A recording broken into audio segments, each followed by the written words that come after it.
یہاں پر اس جگہ پر بہت زیادہ تنگی ہے۔ ایسے بار ملکہ نے اللہ تعالیٰ سے دعا کی کہ اللہ تعالیٰ انہیں توفیق دے اور یہ نہر بنوا سکیں، اور ملکہ نے حج ادا کرنے کے بعد مزدوروں کو نہر پر لگا دیا۔ نہر کی تعمیر جو ہے وہ شروع ہو گئی، اور جب نہر کی تعمیر مکمل ہوتی ہے، صاحبان اس نہر کو بنوانا اس وقت میں اس دور میں آسان نہ تھا۔ اس وقت ٹیکنالوجی بالکل نہ ہونے کے برابر ہوا کرتی تھی، اور کافی زیادہ لاگت آنی تھی اس نہر کو بنوانے میں، کیونکہ یہ نہر جو ہے پہاڑوں کے درمیان سے کئی پہاڑوں کو کاٹ کے اور کافی جگہوں سے 4 جگہوں سے نکال کر یہ نہر لائی جانی تھی۔ یمن سے یہ نہر شروع ہوتی ہے صاحبان، شام سے یہ نہر شروع ہوتی ہے، یمن میں آتی ہے، یمن سے سعودی عرب کے شہر طائف میں، اور طائف سے یہ نہر یہاں پر مکہ مکرمہ میں لائی جاتی ہے۔ 17,000 دینار کا اس نہر کے اوپر خرچہ آیا تھا تب اس وقت، اور یہ تمام تر خرچہ ملکہ نے اپنے حق مہر کی رقم سے ادا کیا تھا۔ دائیں جانب صاحبان پہاڑ کے ساتھ ساتھ آپ کو یہ جو دیوار نظر آ رہی ہے جاتی ہوئی، یہ جو دیوار ہے یہی نہر زبیدہ ہے۔ صاحبان یہی نہر زبیدہ جو ہے یہ خلیفہ ہارون الرشید کی اہلیہ نے تعمیر کروائی تھی، اور اس وقت اس نہر کے بننے سے حاجیوں کو، یہاں پر رہنے والے مقامی لوگوں کو بہت زیادہ فائدہ ہوا تھا، اور پانی کے جو مشکلات کا تھا، جو پانی کا جو مسئلہ تھا، وہ اس نہر کے بننے سے حل ہو گیا تھا۔ دائیں جانب صاحبان آپ دیکھ سکتے ہیں نہر زبیدہ۔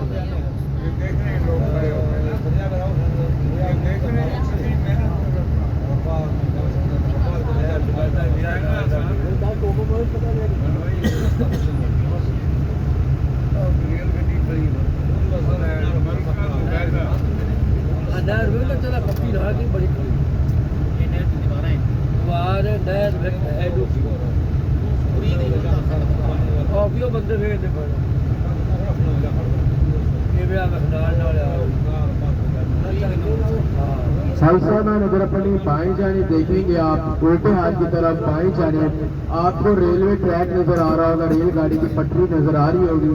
یہ جو ریلوے ٹریک ہے، حج کے موقع پر یہاں پر ٹرین چلائی جاتی ہے، اور جو بھی حاجی حج ادا کرنے کے لیے آتے ہیں یا تو وہ چل کے آتے ہیں یا بسوں کے تھرو آتے ہیں۔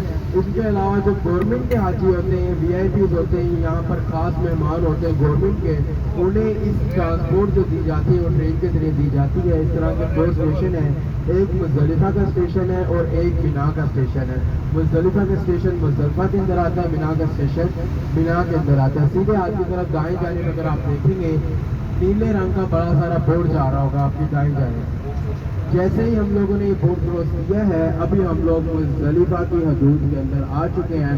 دائیں جانب سیدھے ہاتھ کی طرف اگر آپ دیکھیں گے، چاروں راستے جو پیچھے سے علیحدہ علیحدہ آئے تھے، جیسا کہ میں نے آپ کو بتایا مزدلفہ کے میدان میں آ کر یہ چاروں راستے آپس میں ملتے ہیں، اور یہاں سے یہ جو ایک بڑا راستہ آپ دائیں جانب دیکھ رہے ہیں، اسی راستے کا استعمال کرتے ہوئے حاجی صاحبان مینا کی طرف آگے یہاں سے جاتے ہیں۔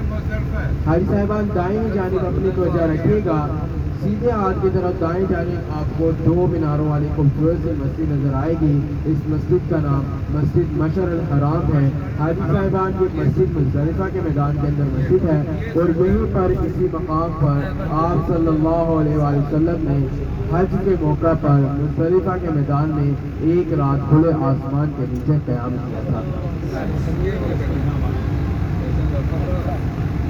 دائیں جانب 2 میناروں والے مسجد مشعر الحرام آپ دیکھ سکتے ہیں، مزدلفہ کے میدان کے اندر یہ مسجد ہے، اور اسی مسجد کے مقام پر آپ صلی اللہ علیہ وسلم نے حج کے موقع پر یہاں پر ایک رات کھلے آسمان کے نیچے قیام کیا تھا۔ بھائی صاحبان توجہ فرمائیے گا، مزدلفہ کے میدان میں جب حاجی آتے ہیں، عرفات کے اندر نماز ظہر اور عصر پڑھنے کے بعد جب پڑھ لیتے ہیں، فارغ ہو جاتے ہیں، نماز مغرب کے وقت جب اذان ہو جاتی ہے، اللہ تعالیٰ کا حکم ہوتا ہے کہ میدان عرفات چھوڑ کر مزدلفہ کی طرف نکل پڑے، اور اس میدان میں آنے کے بعد حاجی صاحبان یہاں پر آ کر نماز مغرب و عشاء ادا کرتے ہیں۔ نماز کا ٹائم تو ختم ہو گیا ہوتا ہے، لیکن اللہ تعالیٰ کے ہاں اس دن اس نماز کو قضا کرنے کا جو اجر لکھا جاتا ہے وہ با جماعت کا لکھا جاتا ہے۔ سبحان اللہ۔ اور اس میدان کے اندر ایک رات کھلے آسمان کے نیچے تمام حاجی قیام کرتے ہیں. کسی بھی طرح کا خیمہ یا کسی بھی طرح کی چھت کے نیچے حاجی نے قیام نہیں کرنا ہوتا.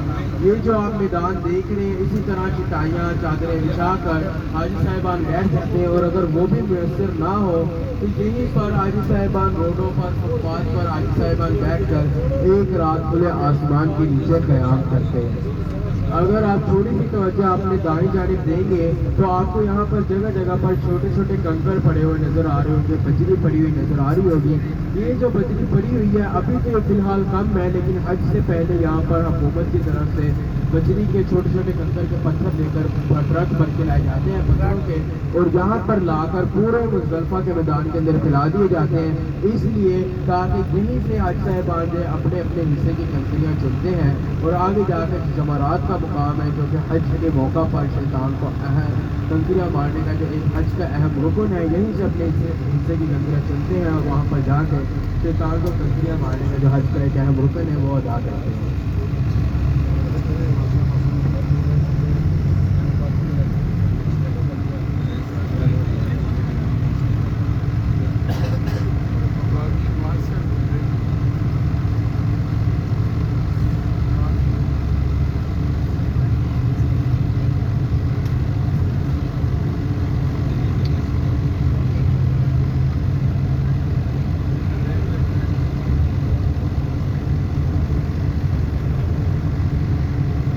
نظر آئیں گے سفید کلر کے خیمے. یہ جو خیمے ہیں اسے نیو مینا والا حصہ کہا جاتا ہے. وادی مینا کے اندر یہ خیمے نہیں آتے. جب کبھی حاجیوں کو وادی مینا کے اندر ٹھہرانے کے لیے جگہ کم پڑ جائے تو باقی کے جو حاجی اگر کبھی رہ جاتے ہیں تو انہیں پھر اس جگہ کے اندر ٹھہرایا جاتا ہے, قیام کروایا جاتا ہے, اور اس حصے کو نیو مینا کہا جاتا ہے. یعنی کہ یہاں پر خیمے بعد میں لگائے گئے تھے. دائیں اور بائیں جانب جو خیمے آپ کو لگے ہوتے ہیں. اب صاحبان بازار توجہ سنیے گا. اگلا جو مقام ہے وہ ہے وادی محشر. وادی محشر میں اللہ تعالیٰ کا عذاب نازل ہوا تھا, اور جس جگہ پر بھی اللہ تعالیٰ کا عذاب نازل ہوا ہوتا ہے وہاں سے آئی صاحبان ہمیں تیزی کے ساتھ استغفار پڑھتے ہوئے عبرت حاصل کرتے ہوئے اس جگہ سے گزر جانا چاہیے. تو آئی صاحبان کی گزارش ہے کہ استغفار کا وقت جاری رکھیں. یمن کا بادشاہ ابرہا ہاتھیوں کا لشکر لے کر نعوذ باللہ جب خانہ کعبہ کو ڈانے کی نیت سے مکہ مکرمہ کے اندر داخل ہوا تو اس وقت یہ جو مسلمان تھے وہ اتنے طاقتور نہ تھے کہ اس کا مقابلہ کر سکتے. لیکن جیسا کہ اللہ تعالیٰ ارشاد فرماتے ہیں اپنی کتاب کے قرآن مجید کا اور اپنے گھر کی حفاظت کا ذمہ اللہ تعالیٰ نے اپنے اوپر رکھا ہوا ہے. چنانچہ اللہ تعالیٰ نے ایک چھوٹے سے فرشتے ابابیل کے ذریعے اس کے پورے لشکر کو حفظ و نبوذ کیا اور پوری امت کے لیے عبرت کا نشان بنا دیا, جس کے بارے میں قرآن مجید کے اندر 30ویں سپارے کے اندر سورہ فیل میں نازل کی گئی ہے. حاجی صاحبان سیدھے ہاتھ کی طرف دائیں جانب آپ کو جیسے ہی یہ پل ختم ہوگا آپ کے سیدھے ہاتھ کی طرف دائیں جانب آپ کو ایک خالی سی جگہ نظر آئے گی. خیمے بھی نہیں لگے ہوئے, یہاں پر گاڑیاں وغیرہ کھڑی ہوئی ہیں تھوڑی بہت. یہی والی جگہ جو وادی محشر ہے استغفار پڑھتے رہتے ہیں. تو ہمیں دائیں جانب ایک خالی جگہ نظر آ رہی ہے. حاجی صاحبان بائیں جانب آپ کے بورڈ جا رہا ہے بڑا سارا گرین رنگ کا. یہ جیسے ہی کراس کرتے ہیں ہم لوگ وادی مینا کے اندر داخل ہو گئے ہیں. ابھی آپ اپنی دائیں جانب اور بائیں جانب جو بھی آپ کو خیمے لگے ہوئے نظر آ رہے ہیں تمام کا حصہ وادی مینا کے اندر آتا ہے. اگلا جو ہمارا زیارت کا مقام ہے اپنی بائیں جانب الٹے ہاتھ کی اور لیفٹ سائڈ پر توجہ دیجیے گا. ابھی آپ کو مقام اسماعیل نظر آئے گا. یہ وہ جگہ ہے حاجی صاحب جہاں پر حضرت ابراہیم علیہ السلام نے اپنے پیارے بیٹے حضرت اسماعیل علیہ السلام کو اللہ تعالیٰ کی راہ میں قربان کرنے کے لیے لٹایا تھا. اور حاجی صاحبان تب تک چھری نہیں چلی تھی جب تک حضرت ابراہیم علیہ السلام نے دمبا لے جا کر ان کی چھری کے نیچے نہ لٹا دیا. اور جب وہ قربانی دیتے ہیں تو کیا دیکھتے ہیں, آنکھوں سے جب پٹی اتارتے ہیں سامنے اسماعیل علیہ السلام کھڑے مسکرا رہے ہیں اور انہوں نے دمبا کی قربانی دی ہے. اور یہیں سے دمبے کی قربانی دینے کے بعد سنت ابراہیمی کا آغاز ہوا. اور تا قیامت تمام حاجی صاحبان اللہ تعالیٰ کی راہ میں کوئی نہ کوئی جانور قربان کرتے رہیں گے. اور اس قربانی کی وجہ سے جن جن جانوروں کی قربانی اللہ تعالیٰ کی راہ میں دی جاتی ہے اللہ تعالیٰ نے اتنی برکت ڈال دی ہے کہ تا قیامت ان جانوروں کی نسل ختم نہیں ہوگی. سبحان اللہ.